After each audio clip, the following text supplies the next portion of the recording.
Muy buenas tardes, señores académicos de la Academia de Ciencias Médicas, señor académico presidente honorario, doctor Zenone Faelo, académicos honorarios, eméritos, de número, expresidentes, académicos de la comisión directiva, señoras y señores. La Academia de Ciencias Médicas se complace en presentar la videoconferencia del profesor doctor Antonio Desmond McCarthy, que básicamente versará sobre la osteoporosis y la calcificación vascular, que representa dos alteraciones metabólicas que, como resaltará, pueden coexistir en el mismo paciente y que paradójicamente, mientras en el hueso hace que haya desmineralización, pierde calidad, los vasos sanguíneos sufren un exceso de mineralización. Esta especie de fenómeno dual, particularmente relevante en el síndrome metabólico y en la diabetes mellitus, constituye el eje central de la conferencia que hoy nos convoca el doctor McCarthy, que nos compartirá sus hallazgos más recientes sobre estos aspectos en su conferencia, que se titula entonces Osteoporosis y calcificación vascular. Agradecemos profundamente la deferencia del doctor McCarthy hacia la academia. La presentación académica formal está a cargo de la académica Nori Tolosa de Talamoni, quien además sobre el final coordinará, en el marco de tiempo disponible, los comentarios o inquietudes del caso y hará la entrega virtual del certificado correspondiente. Doctora Nori, por favor, tenga bien hacer la presentación de nuestro invitado. Muchas gracias, doctor Galetti. Señor académico honorario, doctor Zenone Faelo, señor presidente, doctor Galetti, señores académicos y amigos e interesados en el tema. El doctor Antonio Desmond McCarthy es bioquímico y doctor en ciencias bioquímicas, habiendo obtenido ambos títulos en la Universidad Nacional de La Plata. Adicionalmente, completó una residencia hospitalaria en bioquímica clínica del Ministerio de Salud de Buenos Aires. Sus principales áreas de experticia son educación, bioquímica clínica, gestión hospitalaria e investigación básica. El doctor McCarthy es actualmente profesor titular ordinario de química clínica y director del LIOM, que es el Laboratorio de Investigaciones en Osteopatías y Metabolismo Mineral de la Facultad de Ciencias Exactas de la Universidad Nacional de La Plata. Hasta el 2024 fue director del Hospital General de Agudos Horacio Sestino de la ciudad de Ensenada, provincia de Buenos Aires. Los resultados de sus proyectos de investigación clínica han contribuido a modificar normativas para la detección de diabetes mellitus gestacional en la Argentina, migrando desde un enfoque selectivo por factores de riesgo a un enfoque universal. El doctor McCarthy y sus colaboradores en el LIOM han establecido que la acumulación de AGEs sobre colágeno óseo, una característica de la diabetes mellitus, induce una reducción en el remodelado y la calidad del hueso. Fueron el primer grupo en demostrar efectos osteogénicos directos del fármaco insulino sensibilizante metformina, tanto in vitro como in vivo. El doctor McCarthy también participa en el desarrollo de biomateriales de aplicación en ingeniería de tejido óseo. Más recientemente, el doctor McCarthy se ha enfocado en el síndrome metabólico y sus efectos aparentemente opuestos sobre la mineralización vascular y ósea, induciendo un incremento de calcificaciones vasculares, mientras que simultáneamente reduce el metabolismo óseo, así como en la posible prevención de ambas alteraciones patológicas mediante un tratamiento con metformina. siendo esta su presentación. Antonio, está todo para ti.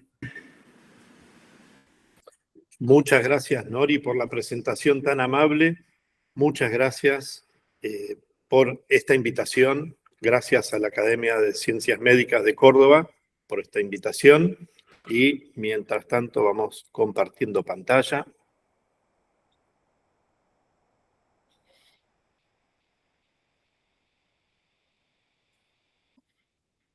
¿Ahí se ve bien?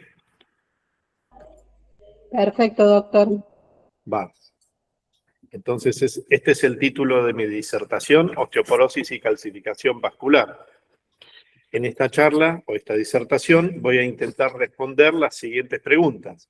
¿Hay una regulación inversa entre la mineralización del hueso y las calcificaciones de la pared vascular? ¿Qué evidencias existen de un eje óseo vascular?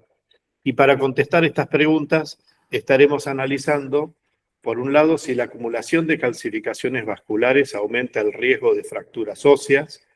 Por otro lado, si la presencia de baja densidad mineral ósea o fracturas por fragilidad se asocian con riesgo cardiovascular aumentado, e intentaremos identificar mediadores cuyas alteraciones pueden aumentar la incidencia de fracturas y de riesgo cardiovascular, por ejemplo, en condiciones como la enfermedad renal crónica, la diabetes mellitus y la menopausia, principalmente.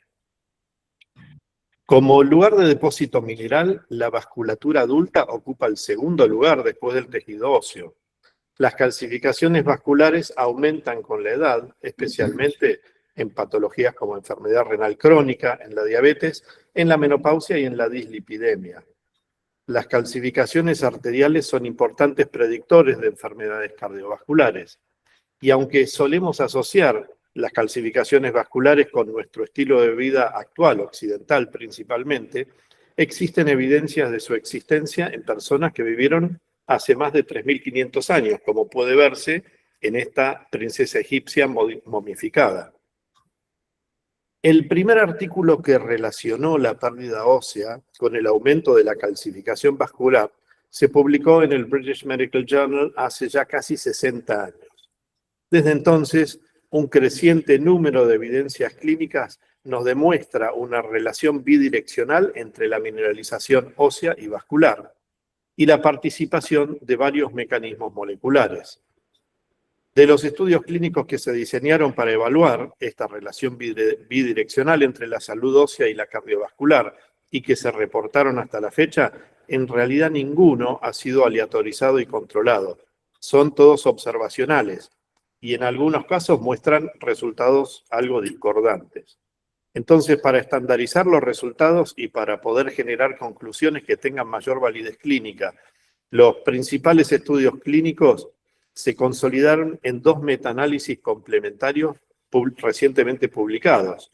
Uno que evaluó el riesgo de fracturas y baja densidad mineral ósea en pacientes que tienen acumulación de calcificaciones de la aorta abdominal, y otro que analizó la probabilidad prospectiva de eventos cardiovasculares adversos en pacientes con fracturas por fragilidad o con disminución de la densidad mineral ósea.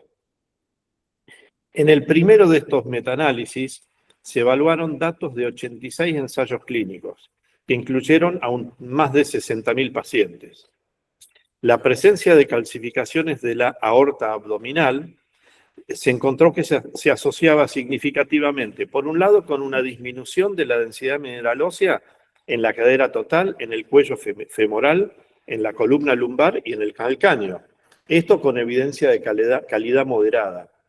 Y por otro lado, con un mayor riesgo de fracturas por fragilidad, tanto vertebrales, no vertebrales y de cadera, y ahora con una evidencia de calidad entre moderada y alta, dependiendo del sitio.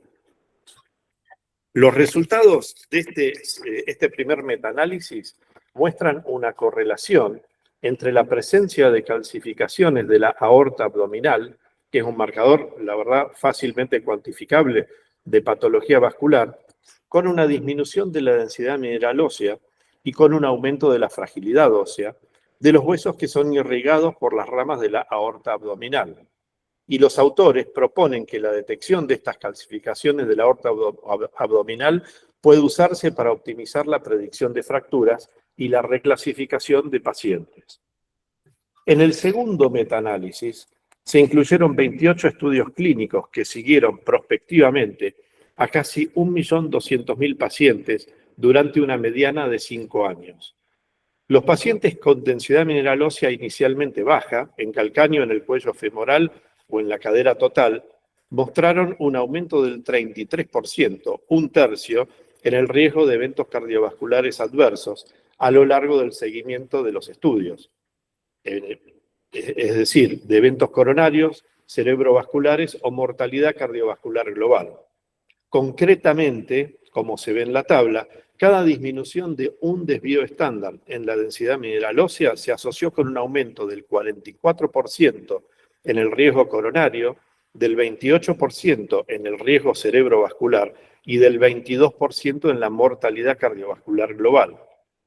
En este segundo metaanálisis también encontraron que los pacientes con fracturas por fragilidad al inicio del estudio mostraron también un mayor riesgo cardiovascular a lo largo del seguimiento, aumentos que fueron del 47% en eventos cerebrovasculares, del 78% en mortalidad cardiovascular global. Y cuando analizaron por sitio de fractura ósea, encontraron para fractura de cadera un aumento general del riesgo cardiovascular del 48% y para pacientes con fracturas vertebrales del 26%. Así que realmente vemos esta relación bidireccional en la clínica. Desde lo, digamos, mecanístico o fisiológico, en el eje óseo-vascular, lo que se propone es una interacción endocrina y metabólica bidireccional que beneficie mutuamente la salud ósea y la salud vascular. Obviamente acá también juega un papel importante el riñón, porque regula la excreción urinaria de fosfato y porque también interviene en la hidroxilación de la vitamina D. La desregulación del eje óseo-vascular puede afectar muchos sistemas, causando, por ejemplo, fragilidad global en personas mayores, o frailty, como dicen en inglés. Esto incluye claudicación de las extremidades inferiores, deterioro cognitivo y eventos cardiovasculares. Curiosamente, el riesgo relativo de enfermedades cardiovasculares se puede predecir a través de los niveles plasmáticos, o se puede predecir parcialmente, por lo menos, a través de los niveles plasmáticos de reguladores del metabolismo mineral, como por ejemplo la hormona paratiroidea, PTH, y la vitamina D. Como muestra este gráfico, un riesgo bajo de calcificaciones vasculares y de enfermedades cardiovasculares, pero también un metabolismo óseo saludable, dependen de que los niveles de PTH a largo plazo no sean ni demasiado altos ni demasiado bajos. Un efecto parecido se puede observar en esta segunda figura, donde vemos una relación también, digamos, con una media baja para el riesgo cardiovascular y la enfermedad ósea metabólica, con los niveles plasmáticos de 1,25-dihidroxivitamina D, obviamente niveles plasmáticos a largo plazo. En algunas condiciones que vamos a revisar más adelante, se pueden acumular calcificaciones en distintas porciones de la pared arterial. Así se pueden observar calcificaciones en ateromas excéntricos focales de la túnica íntima, o se pueden observar calcificaciones en forma concéntrica todo a lo largo de la túnica media, lo que va a contribuir a distintos eventos adversos. Los ateromas focales de la túnica íntima se tienden a desarrollar, como sabemos, en sitios de ramificación arterial y en curvaturas arteriales, donde lo que se observa es flujo sanguíneo turbulento. Estos ateromas focales progresan con el tiempo, y en realidad las calcificaciones de la túnica íntima se acumulan principalmente en los fibroateromas avanzados. Entonces, en este caso, la detección de calcificaciones en zonas que son propensas a ateromas va a predecir eventos trombóticos agudos, por ejemplo, por ruptura de la capa fibrosa de un fibroateroma rico en lípidos. Pero por otra parte, las calcificaciones acumuladas concéntricamente en la túnica media contribuyen en realidad al endurecimiento vascular arterioesclerótico, que va a inducir hipertensión porque aumenta la presión sistólica y también va a perjudicar la perfusión capilar distal. En los huesos, la rigidez medial, es decir, arterioesclerótica, puede modificar el flujo sanguíneo regional. Por ejemplo, de un flujo sanguíneo centrífugo, como se puede observar en una persona joven, a un flujo sanguíneo que es centrípeto, que se observaría en una persona mayor. Y esto puede afectar el metabolismo óseo. A continuación, lo que vamos a hacer es revisar o ir revisando diferentes mecanismos que pueden llegar a explicar las desregulaciones del eje óseo-vascular en alteraciones clínicas que son relevantes. Y vamos a tratar de vincular la acumulación de las calcificaciones vasculares con la pérdida ósea. Vamos a empezar con la enfermedad renal crónica. El 15% de la población adulta sufre de enfermedad renal crónica y esto se asocia con múltiples complicaciones graves, incluyendo aterosclerosis acelerada, calcificación vascular, mortalidad cardiovascular y también trastornos óseos y minerales, fragilidad y fracturas óseas. La insuficiencia renal, es decir, cuando una persona tiene una filtración glomerular por debajo de 60 mililitros minutos, con o sin afectación glomerular, es decir, albuminuria persistente, se va a asociar con niveles séricos aumentados de fosfato y niveles bajos de vitamina D, lo que a su vez va a aumentar los niveles de FGF23 y de PTH. De hecho, este perfil sérico de marcadores es el sello distintivo de la alteración mineral y ósea de la enfermedad renal crónica, o por las siglas en inglés, como se lo conoce internacionalmente, CKD-MVD. En líquidos extracelulares, por ejemplo como el plasma, la concentración de calcio y la concentración de fosfato tienden a estar sobresaturadas. Esto quiere decir que en realidad pequeños aumentos, por ejemplo de la concentración de fosfato, que pueden deberse fisiológicamente, por ejemplo, por la absorción entérica o de manera patológica por la disminución de la filtración glomerular, entonces estos pequeños aumentos en la concentración de fosfato pueden aumentar la formación de fosfato de calcio amorfo, que es insoluble. Por suerte para nosotros, este fosfato de calcio amorfo va a ser inmediatamente absorbido por la proteína plasmática fetuina A, que es de síntesis hepática, y va a formar monómeros de calciproteína. Estos monómeros, después a posteriori, se pueden agregar para formar partículas de calciproteína primaria o eventualmente más adelante, en algunos casos, calciproteína secundaria. Cuando las partículas de calciproteína llegan al hueso y abandonan los sinusoides de la médula ósea, pueden entrar en contacto e interactuar con osteoblastos y osteocitos, induciéndolos a secretar FGF23. El FGF23 sérico pasa a plasma, llega a riñón y entonces puede unirse al complejo receptor de FGF-cloto en las células tubulares renales. Y esto va a disminuir la reabsorción de fosfato, es decir, aumentando su excreción urinaria, y va a disminuir también la biosíntesis de vitamina D. Y si vamos a lo vascular, las células musculares lisas vasculares en contacto con estas partículas de calciproteína y en particular en contacto con las de calciproteínas secundarias, las más grandes, pueden generar, estas calciproteínas pueden inducir transdiferenciación osteogénica de las células musculares lisas vasculares por activación, por ejemplo, del factor de transcripción NF-kappa-beta, aumentando la secreción de fibras de colágeno por parte de las células. A su vez, estas células pueden captar las calciproteínas secundarias y secretar vesículas de matriz que están cargadas de calcio y fosfato, los cuales van a estimular la acumulación de calcificaciones sobre proteínas extracelulares de la túnica media vascular, particularmente colágeno y elastina. Es importante decir que este proceso en realidad puede ser parcialmente prevenido por niveles plasmáticos adecuados de magnesio, que inhibe la agregación de calciproteínas primarias para formar las secundarias. Es decir, inhibe esa agregación secundaria y las calciproteínas secundarias, como sabemos, son las más patogénicas. En resumen, entonces, la insuficiencia renal disminuye, como vimos, la vitamina D bioactiva y aumenta el fosfato sérico. El nivel aumentado de fosfato aumenta o induce un aumento del FGF23. El nivel bajo de vitamina D induce un aumento secundario de PTH, lo que va a aumentar la resorción ósea. El exceso de minerales plasmáticos, a su vez, particularmente fosfato, aumenta la formación de calciproteínas y en particular las patogénicas, que son las secundarias, y entonces la acumulación de calcificaciones vasculares. Un mecanismo o otro mecanismo que vamos a ver, otro sistema del que vamos a hablar, es de la vitamina K. El metabolismo de la vitamina K también puede regular el eje óseo vascular. La vitamina K, como sabemos, se puede presentar en dos formas. Por un lado, la vitamina K1, que es la predominante, y que se encuentra principalmente en frutas y verduras frescas, y de ahí la tomamos, mientras que la vitamina K2 es producida principalmente por las bacterias intestinales y ahí la absorbemos.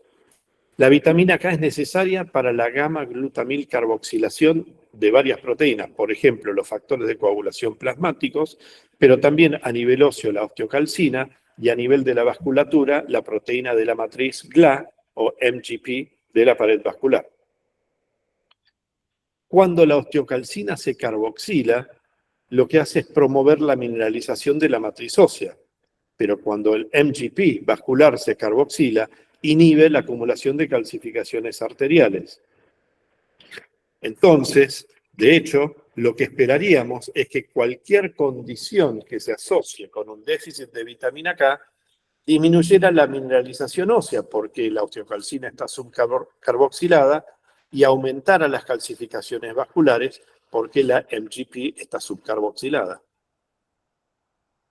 La deficiencia de vitamina K puede ser por distintos motivos. Por ejemplo, puede ser dietaria. Puede ser por el uso de antagonistas como el acenocumarol o la warfarina, o puede ser por un deterioro del microbioma intestinal. Cualquiera de estas condiciones o su combinación puede generar déficit de vitamina K. Y la realidad es que este déficit lo vamos a observar con frecuencia en pacientes con enfermedad renal crónica. En la vasculatura, esto va a generar una MGP subcarboxilada, que no puede inhibir la proteína morfogénica 2 de origen vascular, y esto va a promover la transdiferenciación osteogénica de las células musculares lisas vasculares, y entonces, como hemos visto, la acumulación de calcificaciones vasculares. El déficit de vitamina K es prevalente, entonces, como vimos, en la enfermedad renal crónica, principalmente, pero también en menor medida en mujeres posmenopáusicas. Es decir, que podría pensarse eventualmente como tratamiento complementario para estas dos condiciones, si hiciera falta, una suplementación con vitamina K, que potencialmente podría reducir, aunque esto está en estudio, podría reducir tanto las complicaciones, las calcificaciones vasculares, como alteraciones óseas, o por lo menos reducirlo parcialmente. Otro sistema del que vamos a hablar es el sistema de estrógenos. Los estrógenos también pueden actuar tanto sobre la vasculatura como sobre los huesos. En el microambiente óseo, los estrógenos se unen a receptores estrogénicos de tipo alfa y de tipo beta que están presentes en los precursores de osteoblastos. Y en este caso, esta interacción puede promover la diferenciación de los precursores de osteoblastos a osteoblastos maduros. Pero por otro lado, también inhibe la expresión de RANK ligando y aumenta la expresión de osteoprotegerina. Y por otro lado, también inhibe la producción de citoquinas proinflamatorias como interleuquina 1, interleuquina 6 y factor de necrosis tumoral alfa, que a su vez son inductoras de la osteoclastogénesis. Es decir, inhibe la osteoclastogénesis. Pero por otro lado, los estrógenos también en forma directa, actuando sobre los osteoclastos, inducen su apoptosis. Entonces, a nivel óseo, los estrógenos promueven el mantenimiento óseo, a la vez que inhiben fuertemente la resorción ósea. Y por supuesto, sabemos que la pérdida ósea posmenopáusica se debe principalmente al déficit de estrógenos, secundario a la insuficiencia ovárica. Esto va a promover la pérdida urinaria de calcio y una resorción ósea desequilibrada a través del aumento de la relación osteoblástica RANK ligando osteoprotegerina, lo cual va a llevar a osteoporosis eventualmente, o puede llevar a osteoporosis posmenopáusica. ¿Qué pasa en la vasculatura? En la pared arterial, niveles suficientemente altos de estrógenos o de andrógenos atenúan la transdiferenciación osteogénica de las células musculares lisas vasculares. Y esto es por mecanismos genómicos y por mecanismos no genómicos, diversos mecanismos. Entonces, un déficit de esteroides sexuales, por ejemplo, como el observado durante la menopausia o la andropausia, va a propiciar la acumulación de calcificaciones vasculares.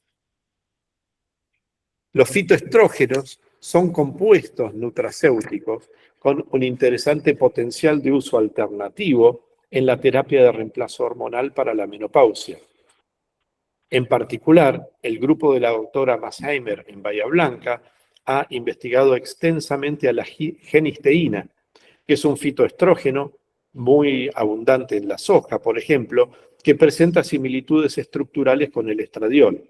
Y ellos en estudios preclínicos recientes han encontrado que puede inhibir la transdiferenciación osteogénica de las células musculares lisas vasculares, al mismo tiempo que aumenta la formación ósea por parte de los osteoblastos. Otro mecanismo del que vamos a hablar es el mecanismo de los productos de glicación avanzada, o Advanced Glycation End Products, que se llaman AGE por las siglas en inglés. La modificación covalente e irreversible de proteínas principalmente de vida media larga, como por ejemplo el colágeno, la mielina o las cristalinas, por estos productos de glicación avanzada, AGE, es uno de los principales mecanismos patogénicos de las complicaciones crónicas de la diabetes. Desde hace más o menos 30 años se han publicado muchos trabajos que implican este mecanismo en particular en el desarrollo de la osteopatía diabética. Los AGE se sabe que pueden formar entrecruzamientos proteicos que son aberrantes y esto puede alterar en forma directa la bioactividad de las proteínas sobre las que se formaron. Pero por otro lado, estos son efectos directos de los AGE, pero por otro lado los AGE también pueden unirse con alta afinidad a diversos receptores de membrana plasmática y esto altera la homeostasis de las células que expresan el receptor. Pero por supuesto, la relevancia patogénica del mecanismo de los AGE va a ser directamente proporcional a la cantidad de AGE que tenemos acumulados sobre proteínas y en particular proteínas de vida media larga. Los AGE tisulares que están acumulados, es decir, que se acumulan en los distintos tejidos, sabemos que pueden tener dos orígenes. Por un lado, los llamados AGE exógenos, que son a partir de la ingesta de alimentos ricos en AGE, todos los ricos, las frituras, la carne asada, el dulce de leche, la salsa de soja.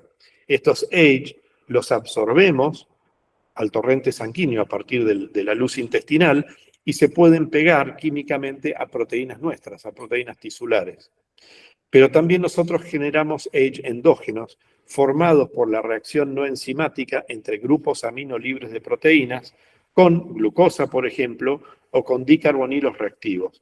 Y esto particularmente va a estar aumentado en condiciones de hiperglucemia, de estrés oxidativo y de estrés carbonílico. La acumulación de AGE afecta, como vemos en esta figura, a múltiples tejidos y órganos, entre los cuales, por supuesto, podemos encontrar a los huesos y también a la vasculatura.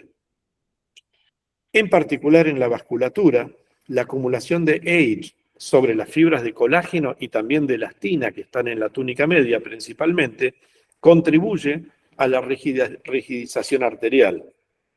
Y esto es por pérdida de la elasticidad de la pared, por supuesto. Pero por otro lado, a nivel de las arteriolas, la acumulación de AGE en el subendotelio puede contribuir a la hipertensión arterial. Y esto es porque inactivan los AGE químicamente al óxido nítrico o NO, que es producido por las células endoteliales cuando hace falta, y entonces se impide la relajación de las células musculares lisas. Entonces, lo que se está impidiendo es la acción vasodilatadora del NO, por inactivación química directa por parte de los AGE del NO. En los huesos, la proteína mayoritaria es el colágeno de tipo 1. Estas moléculas de colágeno, como todos sabemos, se organizan en fibrillas y se estabilizan a través de entrecruzamientos enzimáticos, que son las rayitas que se muestran de color azul. Estos entrecruzamientos enzimáticos son altamente regulados, sitio específicos, y son generados enzimáticamente, en forma extracelular, por la acción secuencial de las enzimas lisil oxidasa y lisil hidroxilasa. Ahora, cuando tenemos acumulación de H sobre el colágeno, algunos de estos H forman entrecruzamientos aberrantes que se muestran en la figura en color rojo. Y esto va a hacer que las propiedades mecánicas de las fibras de colágeno estén alteradas y además va a ser resistentes a estas fibras de colágeno a la digestión por proteasas como por ejemplo la colagenasa. Pero como dijimos, también hay varios receptores de membrana plasmática que pueden unir a los H con alta afinidad. El que primero se describió fue el H receptor 1, el HR1, que es además el de mayor afinidad, entonces va a ser el que capte, endocite y elimine niveles fisiológicos de proteínas extracelulares que han sido modificadas por H. Esto lo hacen habitualmente las células para remodelar, digamos, la matriz extracelular que esté alterada. Pero si hay una acumulación excesiva de H, por ejemplo en pacientes con diabetes o con insuficiencia renal avanzada, va a haber un segundo receptor que interviene y es el que se denomina RAGE o receptor para H. El RAGE es una proteína de transmembrana, como vemos acá, de la superfamilia de las inmunoglobulinas, que tiene un dominio extracelular, que es el que une con alta afinidad a los H, y un dominio intracelular que utiliza para la transducción de señales. Entonces, si tenemos niveles suprafisiológicos aumentados de H, esto va a ser detectado, como vimos, por el RAGE, su receptor, y va a activar vías de señalización intracelular que incluyen la activación del factor de transcripción, nuevamente NF-kappa-beta, lo cual va a aumentar la expresión de varios grupos de genes, entre ellos el del mismo receptor RAGE, induciendo una retroregulación positiva del receptor, pero también de otros genes que son dependientes del tipo celular del que estemos hablando. Siempre que persistan en forma crónica estos niveles elevados de H, la retroregulación positiva del receptor va a exacerbar y cronificar la respuesta tisular. ¿Qué pasa a nivel de la vasculatura? Los H acumulados sobre fibras de colágeno o de elastina de la túnica media vascular pueden unirse ahora al RAGE de células musculares lisas vasculares. Y esto va a activar distintas vías de señalización, como se ve en la figura, que van a inducir en definitiva la transdiferenciación osteogénica de estas células y entonces la acumulación de calcificaciones vasculares. ¿Y qué pasa en el hueso? Hace más o menos 25 años, en nuestro laboratorio, describimos por primera vez la presencia del receptor RAGE y de otros receptores en osteoblastos. A posteriori, otros investigadores pudieron demostrar que eran expresados estos receptores, particularmente el RAGE, en células progenitoras mesenquimáticas, también en osteocitos y en osteoclastos. La exposición crónica a altos niveles de H, es decir, no la exposición aguda, sino la exposición a largo plazo, como ocurre, por ejemplo, en pacientes con diabetes, y, por ejemplo, exposición de células óseas, porque los H están acumulados sobre el colágeno óseo en un paciente diabético mal compensado, va a inducir una disminución del potencial osteogénico de las células progenitoras, una disminución en la formación ósea mediada por osteoblastos, un aumento en la apoptosis de los osteocitos y una disminución principalmente en la resorción ósea mediada por osteoclastos.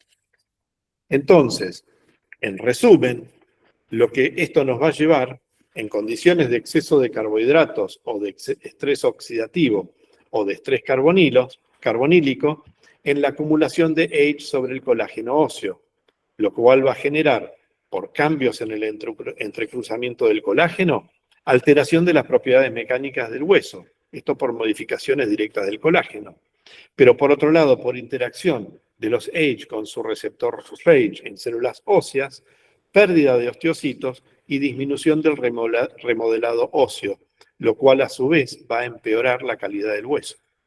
Y estos dos efectos, el efecto directo e indirecto mediado por receptores, son los que contribuyen, o parte de los mecanismos que contribuyen a aumentar la fragilidad ósea y la incidencia de fracturas, por ejemplo, en pacientes con diabetes. Otro mecanismo del que vamos a hablar es la inflamación, y en particular la inflamación de origen intestinal. En caso de, por ejemplo, presencia de alergenos o de una disbiosis de la microbiota intestinal, esto puede generar inflamación local a nivel intestinal con aumento de la permeabilidad de la mucosa intestinal. Y esto va a permitir el pasaje a la circulación sanguínea de sustancias que son proinflamatorias, lo cual va a generar múltiples consecuencias a nivel sistémico. A nivel, por ejemplo, ¿qué es lo que, cuáles son las consecuencias a nivel vascular de esto? Bueno, varios metabolitos del microbioma intestinal pueden influir en el desarrollo de la enfermedad cardiovascular a través de diversos mecanismos. Por ejemplo, el TMA o trimetilamina, generado por el microbioma intestinal, va a ser convertido por el hígado en TMAO, y el TMAO puede generar disfunción endotelial por inducción de estrés oxidativo, favoreciendo la progresión de ateromas ricos en calcificaciones vasculares. Por otro lado, el ácido fenilacético, en la figura del PAA, que también es generado por el microbioma, va a ser transformado por el hígado en fenilacetilglutamina. Y esta molécula, fenilacetilglutamina, es protrombótica, aterogénica y puede ser inductora de miocardiopatía. Por otro lado, los ácidos grasos de cadena corta, que en la figura se denominan por sus siglas en inglés SCFA, que también son producidos por el microbioma intestinal, en este caso a partir de la fermentación de fibra alimentaria, disminuyen o pueden disminuir la progresión de la hipertensión, es decir, que serían beneficiosos a través de la unión al receptor acoplado a proteína G, GPR43. En este caso, el problema sería que no consumamos suficiente fibra, entonces no tendríamos suficiente cantidad de ácido graso de cadena corta. Finalmente, el otro metabolismo bacteriano que puede ser nocivo es el TMA ácido valérico o TMAV corta A en las siglas de la figura, que puede provocar un deterioro del metabolismo energético y favorecer el desarrollo de insuficiencia cardíaca. ¿Qué pasa a nivel óseo? Los probióticos, en particular, la microbiota, pero en particular los probióticos, pueden promover la absorción de nutrientes que son necesarios para la salud ósea. Por ejemplo, el calcio, vitamina D, vitamina B y vitamina K. Por otro lado, la microbiota también puede generar, como vimos, ácidos grasos de cadena corta, poliaminas, sulfuro de hidrógeno y vesículas extracelulares, que en conjunto pueden influir, por ejemplo, en el equilibrio entre las células inmunes T reguladoras y las células TH17. Las T reguladoras son células que promueven la formación ósea osteoblástica, mientras que las TH17 estimulan o favorecen la resorción mediada por osteoclastos. Por otro lado, estos factores también pueden absorberse enzimas a partir del microbioma que liberen estrógeno de sus receptores estrogénicos justamente por proteólisis. También pueden mediar los efectos en algunos casos de la hormona de la PTH intermitente, y esto es en particular a través de los ácidos grasos de cadena corta. Todos estos mecanismos pueden regular el remodelado óseo al afectar la diferenciación de los precursores de osteoblastos y osteoclastos y así modular el metabolismo óseo. ¿Qué es lo que pasa cuando aumenta la permeabilidad en la mucosa intestinal? Por ejemplo, esto puede ser inducido por alteraciones en la microbiota. Esto va a limitar el pasaje a circulación, como hemos visto, o va a permitir, el pasaje a circulación, como hemos visto, de citoquinas proinflamatorias y también de lipopolisacárido, que a su vez va a aumentar la expresión de citoquinas inflamatorias, disminuyendo los niveles de estrógeno. Y si el estado proinflamatorio es crónico, lo que puede favorecer es la pérdida de masa ósea por aumento de la resorción ósea y disminución de la formación ósea. Otro mecanismo que quiero mencionar es uno que está en investigación activa, que es bastante reciente, y que es el de las células precursoras o progenitoras osteogénicas circulantes. Es un área de investigación bastante nueva.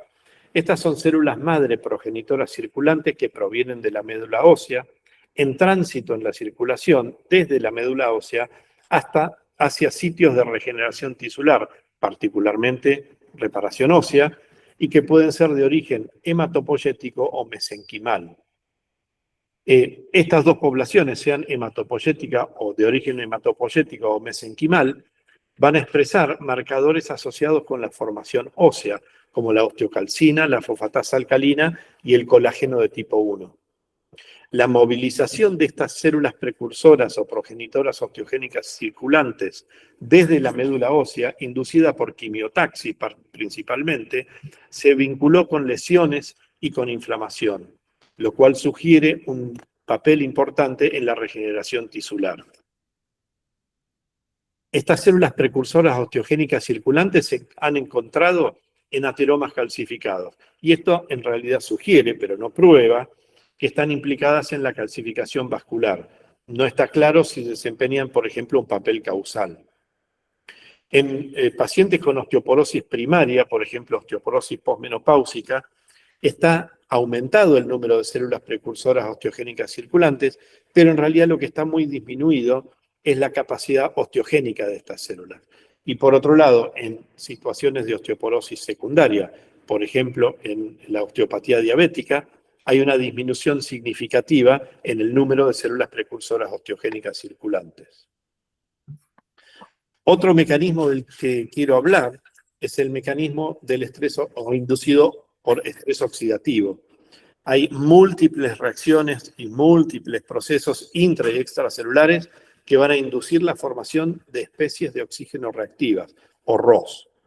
Este exceso de ROS, especies de oxígeno reactivas, es fisiológicamente eliminado por sistemas enzimáticos antioxidantes, entre los cuales se destacan la superóxido dismutasa, la catalasa, la glutatión peroxidasa y la paraoxonasa. El estrés oxidativo, que puede ser local o que puede ser sistémico, va a ocurrir cuando los mecanismos antioxidantes que tenemos fisiológicamente se encuentran sobrepasados. Y entonces ahí vamos a ver un aumento en los niveles de ROS. Y esto puede tener consecuencias fisiológicas o patológicas, va a depender del tipo celular del que estemos hablando, de los niveles de ROS de los que estemos hablando, y de la duración de este estrés oxidativo, porque no es lo mismo que sea un estrés oxidativo agudo o crónico. ¿Qué ocurre a nivel vascular? Esta diapositiva es bastante compleja. Lo que intenta mostrar es cómo a través de múltiples vías celulares el estrés oxidativo puede promover la acumulación de calcificaciones vasculares a través de sus efectos sobre células de músculo liso vascular por distintos mecanismos. Por ejemplo, la incorporación celular de fosfato, la transdiferenciación osteogénica del miocito vascular, la inflamación local, daños en el DNA celular y el remodelado de la matriz extracelular de la pared vascular. En definitiva, todos mecanismos que van a contribuir a la calcificación vascular. La médula ósea también tiene sistemas antioxidantes propios. ¿Por qué? Y bueno, porque se intenta proteger localmente de a los distintos nichos celulares que coexisten con la médula ósea, de situaciones, por ejemplo, de estrés oxidativo sistémico.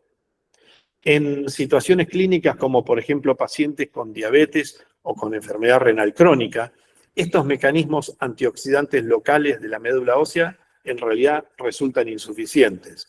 Y entonces ahora las células óseas u osteoprogenitoras van a quedar expuestas crónicamente a un exceso de ROS. Y esto puede repercutir negativamente en el metabolismo óseo. En la médula ósea, la realidad es que uno de los mecanismos de defensa antioxidantes más importantes involucra a la beta-catenina. Esto es intracelular, ¿no? El Wnt o WNT aumenta la disponibilidad de beta-catenina intracelular porque inhibe su degradación. Esto lo sabemos. Ahora, en situaciones de estrés oxidativo crónico, en la médula ósea, por ejemplo, como dijimos en diabetes o en enfermedad renal crónica, en las células del estroma medular, por ejemplo, las células osteoprogenitoras, una proporción importante de la beta-catenina citoplasmática ahora se va a asociar con el FOXO. y se va a traslocar al núcleo, pero para aumentar la expresión de, en este caso, de superóxido de inmutasa y catalasa. Y entonces va a haber menos beta-catenina disponible para inducir genes osteogénicos como por ejemplo el RUNX2, fosfatasa alcalina, colágeno de tipo 1 y osteoprotegerina. Si este desbalance es crónico, en el hueso se va a ver disminuida o reducida la capacidad osteoformadora. Un regulador u otro regulador negativo de la vía clásica del Wnt beta-catenina es la esclerostina, particularmente a nivel del tejido óseo. La esclerostina a nivel óseo es principalmente secretado por osteocitos y lo que hace es interferir con la unión de ligandos Wnt al complejo receptor Frizzled LRP5/6 y esto va a promover la degradación de la beta-catenina citosólica por el proteosoma celular, disminuyendo entonces la expresión de genes inducibles por Wnt, que son osteogénicos. Durante la inmovilización prolongada de pacientes, por ejemplo, en pacientes postrados, o en pacientes envejecidos, o en pacientes con condiciones como diabetes mellitus, los osteocitos se ha encontrado que aumentan la expresión y la secreción de esclerostina. Y esto a nivel óseo va a tener un doble efecto. Por un lado, va a inhibir en forma directa la formación ósea mediada por osteoblastos. Y por otro lado, indirectamente, va a estimular la resorción ósea mediada por osteoclastos, a través del aumento en la relación RANK-ligando osteoprotegerina por parte de los osteoblastos. Por eso decimos que es indirecto.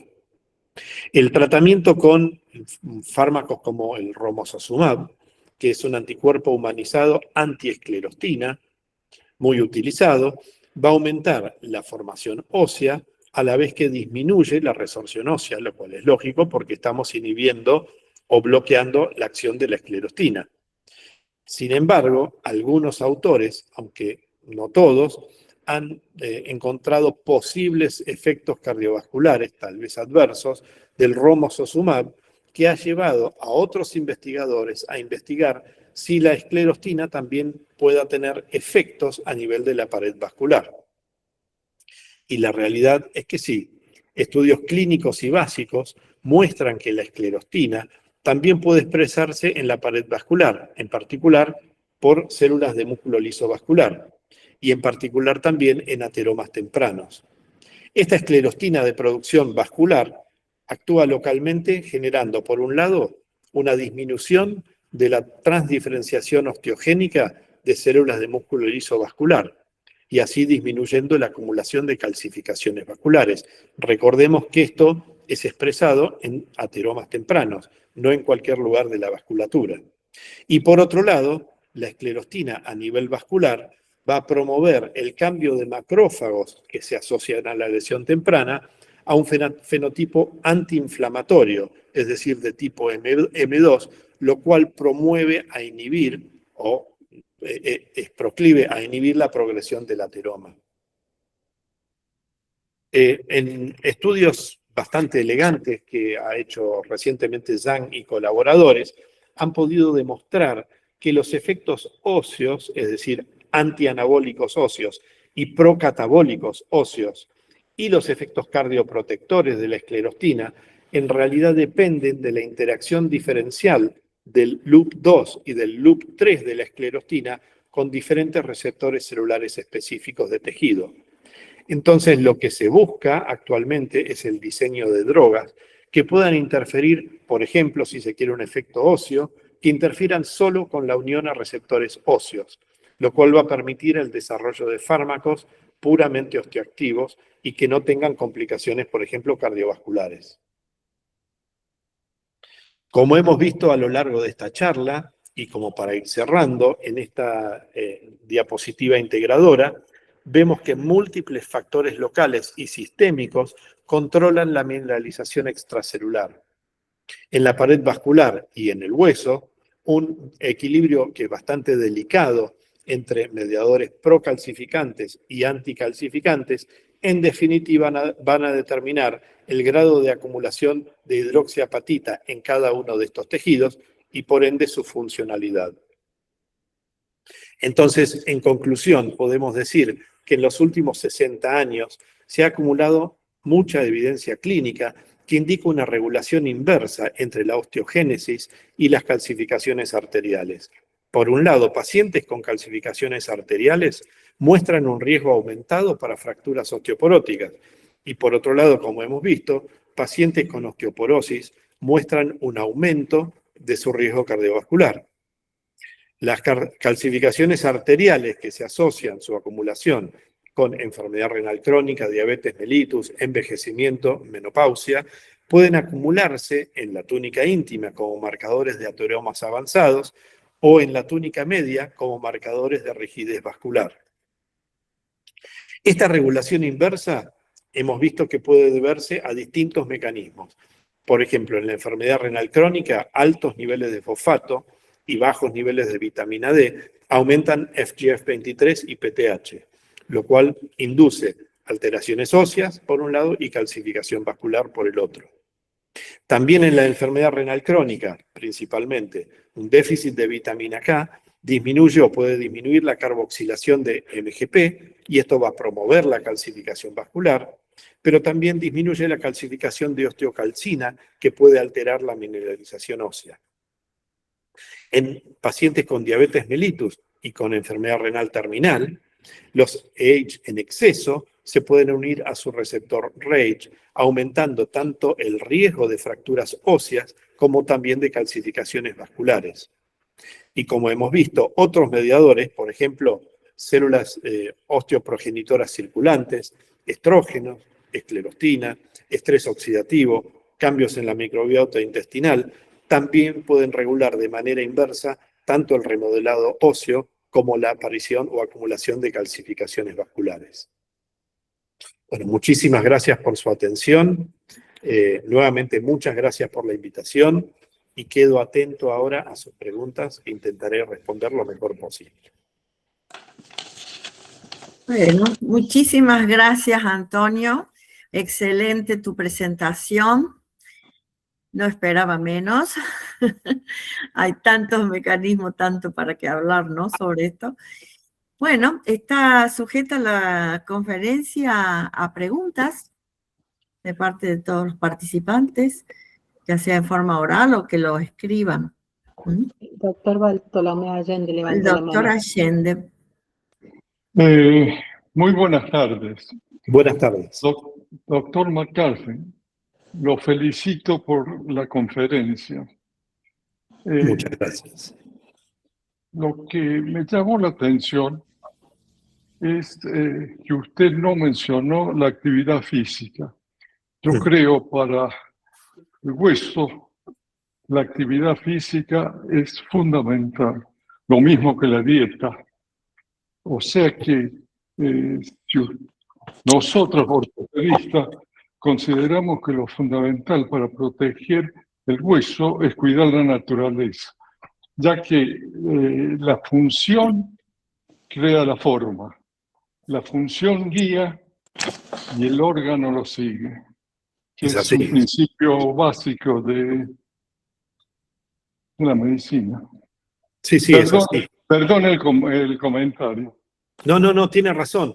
De hecho, la actividad física es cierto que fortalece los huesos o contribuye al fortalecimiento de los huesos por su uso y la realidad es que es así. La dieta es muy importante y la realidad es que ambos, por ejemplo, yo mencioné que los pacientes que están, digamos, postrados, actividad física y inactividad física extrema, aumentan los niveles de esclerostina y esto contribuye a prácticamente el wasting, es decir, la caída de la densidad mineral ósea. Este es un mecanismo. Otro mecanismo, por ejemplo, la dieta. Hay dietas que son ricas en AGE. Estos AGE se pueden absorber y entonces esto estimula tanto la pérdida ósea como la acumulación de calcificaciones arteriales. También la dieta contribuye mucho al estrés oxidativo, al igual que el estilo de vida. Y entonces, en realidad, son mecanismos que los mecanismos que yo di son, de los que estuve hablando, son mecanismos que pueden relacionarse con múltiples condiciones o situaciones clínicas. Pero sí, es muy importante, digamos, su comentario desde el punto de vista clínico es absolutamente cierto. La doctora Miras tiene una pregunta para usted, Antonio. Sí, gracias, doctor McCarthy. Excelente su presentación. Hemos aprendido mucho. Es complejo, pero bueno, es muy importante el tema que abordó. Yo quisiera preguntarle desde la endocrinología pediátrica y de adolescentes. Nosotros asistimos a pacientes con displasias óseas, con trastornos del crecimiento con mucha frecuencia. Y estos pacientes con displasias óseas, como por ejemplo, por mencionar uno, el síndrome McCune-Albright, que es una displasia fibrosa poliostótica, hay una inestabilidad en muchos de estos síndromes del metabolismo fosfocálcico. Y esto, por lo menos en mi conocimiento, determina estas calciproteínas, digamos, secundarias como marcadores de riesgo. Y este mecanismo buffer de algunas proteínas como fetuina, etcétera, ese barrido, digamos, que evita esa calcificación vascular, se ve, digamos, alterado. Y hay un recambio lesional que también contribuye de modo adverso. ¿Cuáles serían a su criterio? Porque es una ventana abierta al estudio de estas condiciones. ¿Cuál sería su criterio, la recomendación respecto al estudio de biomarcadores que tempranamente podríamos, digamos, utilizar en estas condiciones y si sería recomendable hacerlo desde tempranas edades, ¿no? Usted me está preguntando por marcadores por fuera del metabolismo fosfocálcico habitual. Claro, además del seguimiento recomendado que hacemos, que uno puede hacer de FGF23, del calcio, de evitar, digamos, la alteración en el metabolismo del fósforo, etcétera. Es decir, si hay biomarcadores que en investigación, por lo menos, o a su criterio, serían útiles para poder evaluar esto tempranamente. La verdad es que no tengo una respuesta para esa pregunta. Yo, la realidad, soy bioquímico, no soy médico, entonces no le puedo hablar de condiciones clínicas y del seguimiento de condiciones clínicas. No me siento cómodo para eso, pero sí le puedo decir que el seguimiento básico es, digamos, el mismo que en un paciente general, es decir, metabolismo fosfocálcico general. Para el seguimiento clínico de un paciente estamos hablando. Después hay marcadores que tal vez tienen, que uno puede medir, no sé, rank ligando, pero no son marcadores que se puedan, digamos, que tengan una traslación clínica directa, ¿me entiende? Entonces, yo no le podría recomendar, digamos, estos marcadores para el seguimiento de pacientes. Lo veo al doctor Kanat Andía, que tal vez tenga una respuesta para esto. Gracias, doctor. No sé si te escucho. Bueno, primero que todo, muchas gracias por la presentación. Me ha gustado muchísimo. Ha hecho una revisión muy completa de este tema, que es un tema, como ya han dicho otros de los que han preguntado, muy complejo.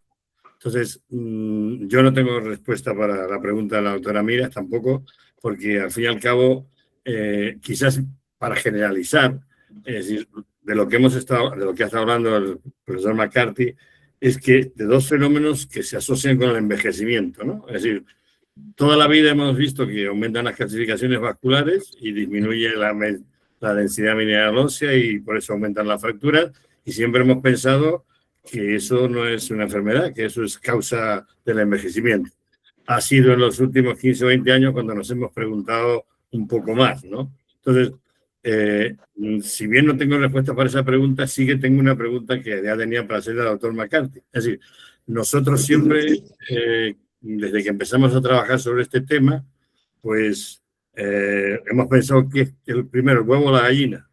Es decir, porque Uno puede pensar, los que se dedican al hueso se olvidan un poco del vaso y entonces ven la película del lado del hueso. Siempre dicen, bueno, la disminución de masa ósea y el aumento de fracturas se asocia con mayor calcificación vascular. Entonces, si uno empieza a mirar los modelos que buscan bajar la densidad mineralosa de distintas formas, desde la época de los estrógenos y tal, pues no hay trabajos más o menos sólidos, ni experimentales, ni clínicos, que digan, no, sí, el hueso es el primero que el hueso es el que lleva de la cuerda al vaso. Sin embargo, nosotros pensamos siempre que es un poco al revés, pero quizás por los resultados que hemos ido obteniendo. Es decir, para ponerlo corto y fácil, aunque no sea... En pacientes lo habíamos visto, porque es un estudio muy largo que hicimos, que muchísimos centros europeos financiados por la Unión Europea, pues se veía claramente que los pacientes que más aumentaban su calcificación vascular eran los que más masa ósea perdían. O sea, el envejecimiento, todos pasaban a tener de 50 a 60 años, pero de los 50 a los 60, a los 60 a los 70, los que acumulaban más calcificaciones vasculares eran los que más hueso perdían. O sea que había algo más que los años, ¿no? Y había algo más que la propia fisiología renal, que vamos perdiendo función renal, etcétera, etcétera. Y quizás nos hemos quedado ahí, no hemos avanzado mucho más, pero experimentalmente también lo hemos comprobado. Es decir, las ratas no remodelan, modelan y crecen. Cuando le dábamos más fósforo a la rata para provocar más calcificación vascular, pues el 70% de las ratas, el 80% producen más calcificación vascular y esas perdían hueso. Pero igual que pasa con los pacientes que aunque estén expuestos a un fósforo alto, no todos aumentan la calcificación vascular, hay un 15 o 20% que son superhombres o supermujeres, no les hace nada el fósforo alto. Y a las ratas igual. Entonces, ¿cuál es el gran mensaje cuando vimos eso? Es que realmente las ratas que aumentaban su calcificación vascular no crecían, que es el equivalente a un ensayo clínico, en el sentido de decir, como modelan, tenían que crecer, pues las que les inducíamos calcificación, a todas le dábamos fósforo alto para el 50%, no una cantidad muy grande, y a lo largo de 20 o 30 semanas, que es mucho en la rata, pues las que solo tenían calcificación, solo las que progresaban en la calcificación vascular no aumentaban de peso. A eso nos ha hecho pensar que de los nexos que hay entre las dos, son más potentes los nexos del vaso sobre el hueso que el hueso sobre el vaso, ¿no? Pero como usted bien ha dicho, todos influyen en todos, porque si uno se pone a mirar, hay respuesta para todos. Si uno revisa la bibliografía, como usted lo ha hecho muy bien, es decir, hay para todos los gustos, por decir así, ¿no? Entonces, la inflamación, no sé, y todos tienen lógica, porque usted lo ha ido explicando muy bien, todos tienen su lógica, ¿no? Pero de alguna manera, clínicamente uno puede plantearse, ¿qué hago? Es decir, y eso se ha planteado, ¿no? Es decir, ¿tengo alguna droga que mate dos pájaros de un solo tiro? Y los primeros candidatos fueron los bifosfonatos, que los bifosfonatos dijeron, pues sí, los bifosfonatos pues disminuyen las calcificaciones vasculares, porque ¿se acordáis que, bueno, sabéis que los bifosfonatos empezaron siendo descalcificadores para las lavadoras en Estados Unidos? Ahí empezó la historia de los bifosfonatos. Entonces, luego cuando pasaron al uso clínico, pues alguien pensó hace mucho tiempo, oye, esto va a valer para las calcificaciones vasculares. Y valían.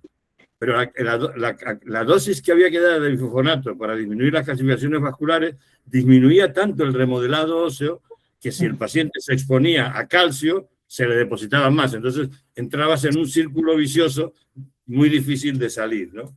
Creo que es un tema muy complejo. Yo ya me pilla ya bajándome del tren, y he tratado que el grupo siga trabajando en esto, pero es lo suficientemente complejo como para que yo creo que hay aquí cera para que arda mucho tiempo, ¿no? Tratando de decir, pues este es más importante, este es menos y tal. Lamento haber hecho todo esto que he dicho, porque no le he contestado nada a la doctora Miras, pero bueno, quizás un poco nuestra visión de este tema, ¿no? Sí, no, es cierto. Entonces habría que apuntar primero a la calcificación vascular. Bueno, no, bueno, no sé, pero esto es también, esto es opinable, ¿no? Yo creo que nosotros nos hemos centrado más en eso. Y bueno, y lo que ha mencionado usted, es decir, vamos a ver, en esos trabajos llegamos a la conclusión de que alrededor de la calcificación vascular había muchísimos osteoclastos, que no entendíamos qué pasaba, por qué había tantos osteoclastos. Y es que realmente la vía Wnt beta-catenina y la vía RANL tienen mucho más que decir aquí de lo que habíamos pensado antes, ¿no? Pero nosotros eso lo hemos dejado ahí. Yo creo que los últimos 4 o 5 años, o 3 o 4 años, ya no hemos dicho nada nuevo, pero que yo creo que sí, que probablemente haya más factores que unen desde el vaso al hueso que al revés. Pero bueno, el envejecimiento marca todo. Es así, desde el punto de vista, tal vez, fisiopatológico, tiene sentido lo que usted dice, porque la arteriosclerosis, las calcificaciones en la vasculatura, digamos, afectan, y esto se ve en el metaanálisis, afectan la circulación de los huesos y entonces va a afectar la nutrición del hueso. Eso de una manera concreta. Desde el punto de vista bioquímico, la cosa no está tan clara porque la realidad es que todos los mecanismos que yo estuve describiendo afectan al hueso en detrimento y aumentan las calcificaciones vasculares, las dos cosas. Entonces, es un poco difícil saberlo desde lo bioquímico. Más sencillo pensarlo tal vez desde lo clínico fisiopatológico. Y también desde lo bioquímico depende las distintas vías, que son tantos mecanismos, qué impacto tienen en un tejido con respecto al otro, que a lo mejor no es exactamente lo mismo. Exacto. Exactamente. Hay otra pregunta del doctor Dante Beltramo. Doctor McCarthy, primero buenas noches y felicitarlo porque fue una presentación que me ha hecho pensar y recordar cuánto no sabía. La verdad que son tantas las vías que ahora estoy más confundido de lo que estaba antes. Pero eso es bueno para tratar de aprender. La verdad me generó un despelote en el cerebro tremendo. Pero como soy diabético tipo 2, y creo haber interpretado de que la influencia que puede tener agentes hipoglucemiantes en este tipo de patología. Y fundamentalmente la metformina, leí en una parte de su presentación. La presencia constante de metformina lo que va a inducir, entre otras tantas cosas, además de activar enzimas para bajar el ATP y todo, es bajar los niveles de glucosa metiéndola adentro de las células. Este mecanismo de la metformina, que tiene varias etapas de actividad, están relacionadas con la mejora de este sistema de descalcificación en hueso y calcificación en el otro, porque están afectando la glicación, la cantidad de sustrato para hacer glicaciones a lo largo de todo el metabolismo de la distintas esferas. Y si es así, permítame si es así, dado que hay mucha gente que es resistente a la insulina, la pregunta sería, si hay que eliminar, al menos en esas condiciones, bajar el nivel de glucosa, ¿puede alguna otra droga hipoglucemiante como la dapaglifosina cumplir un rol favorable en inhibir o tratar de minimizar la glicación que se observa en esta patología que desencadena finalmente esta situación? Sí, la verdad que es una pregunta muy interesante. Cualquier tratamiento que compense un paciente diabético, que disminuya su dislipemia, que disminuya su nivel de hiperglucemia crónica, va a mejorar todas las complicaciones o va a tender a mejorar todas las complicaciones crónicas que se asocian con la diabetes, una de las cuales es la osteopatía diabética. Entonces, la metformina, al ser euglucemiante, lo que va a hacer es justamente eso, disminuir la acumulación tisular de H. Además, a la metformina se le ha encontrado en particular, ha encontrado que es un scavenger, digamos, elimina dicarbonilos, que son los precursores de los H. Entonces, no solamente es a través de la reducción de la hiperglucemia, sino también en forma directa inhibe la formación de los productos H. Nosotros, en particular con la metformina, hemos venido trabajando hace bastante tiempo encontramos hace más o menos 20 años, demostramos por primera vez que la metformina tiene efectos osteogénicos directos sobre osteoblastos en cultivo primero y en animales de experimentación después. Es decir, que la metformina, además de sus efectos a través de la hiperglucemia, los age, etcétera, también favorece aparentemente, esto también se ha visto en algunos estudios clínicos, aunque con resultados un poquito más dispersos, también aparentemente es un tratamiento que en forma directa estimula la formación ósea. Y recientemente nosotros en un modelo de ratas con síndrome metabólico estudiamos a ver qué es lo que pasaba en ratas con síndrome metabólico, tratadas o no con metformina, si esto afectaba la transdiferencia, por ejemplo, después post-mortem, evaluamos las aortas de las ratas y veíamos si, por ejemplo, las ratas con síndrome metabólico, vimos que acumulaban calcificaciones vasculares por transdiferenciación osteogénica de las células, digamos, de las células, los miocitos vasculares. Y también aumentaba la cantidad de colágeno y disminuía la cantidad de elastina en la túnica media. Y las ratas con síndrome metabólico tratadas con metformina tenían una prevención de todas esas alteraciones. Y lo que encontramos es que esa prevención era por una inhibición de la acumulación de estos productos AGE en la túnica media vascular, lo cual entonces no generaba, al haber menos AGE en la túnica media, inducía una, digamos, o no inducía una transdiferenciación osteogénica de las células musculares lisas.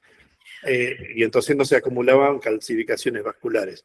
Lo cual es realmente interesante porque está mostrando, y esto también se puede asociar con resultados en la clínica, donde se ve que pacientes con HIV, con síndrome metabólico, con distintas condiciones, tratados con metformina, muestran una disminución de calcificaciones vasculares evaluados por métodos de imagen. Así que creo que realmente es muy interesante justamente este tema de la metformina. Y la segunda pregunta era, perdón si hay tiempo, ¿no? Era... Sé breve, por favor, date por la hora de la noche. Sí, la eliminación de la glucosa a la formación de los ACE puede ser sustituida en vez de metformina por ejemplo, dapaglifosina, que su efecto es diferencial. O sea, en vez de que entre y se metabolice, se va a eliminar vía renal. La dapaglifosina podría llegar a cumplir la misma función o semejante a la metformina en cuanto a evitar los ACE. Sí, son inhibidores del SGLT2, ¿no? A nivel renal, y lo que hacen es disminuir la hiperglucemia, entonces va a haber una menor formación de AGE. Después lo que hay que ver es si esos fármacos en particular tienen efectos óseos directos. La dapaglifosina creo que no tiene efectos óseos directos, creo que la canaglifosina sí, no me acuerdo exactamente cuál, y creo que, bueno, uno de los dos tiene efectos óseos, por lo menos en animales de experimentación, etcétera, podría tener efectos óseos adversos. Pero bueno, eso después hay que verlo bien. Ok, muchas gracias. Bueno, muchísimas gracias, Antonio. Como ya te dije anteriormente, excelente tu presentación y dada la hora ya, especialmente para algunos como el doctor Canatandía, que debe ser muy tarde allá en España, agradecemos su presencia. Te agradecemos muchísimo tu participación, excelente ha sido tu conferencia, realmente nos ha dejado todos anonadados, y solamente quisiera, si es posible, mostrarle la certificación que acredita que el doctor Antonio McCarthy ha dado esta conferencia en la Academia de Ciencias Médicas, la cual ha sido muy honrada con su presencia y con esta brillante exposición, que ha dado lugar a muchas preguntas. Nuevamente, muchísimas gracias, Antonio. Y ya muchísimas gracias a todos ustedes. Por favor, ya se te va a mandar, ¿no es cierto?, por otra vía, la certificación para que lo tengas para tus propios archivos. Gracias nuevamente. Gracias. Gracias a ustedes. Buenas noches. Buenas noches. Buenas noches. Gracias, doctor. Adiós. Muchas gracias. Buenas noches a todos. Buenas noches.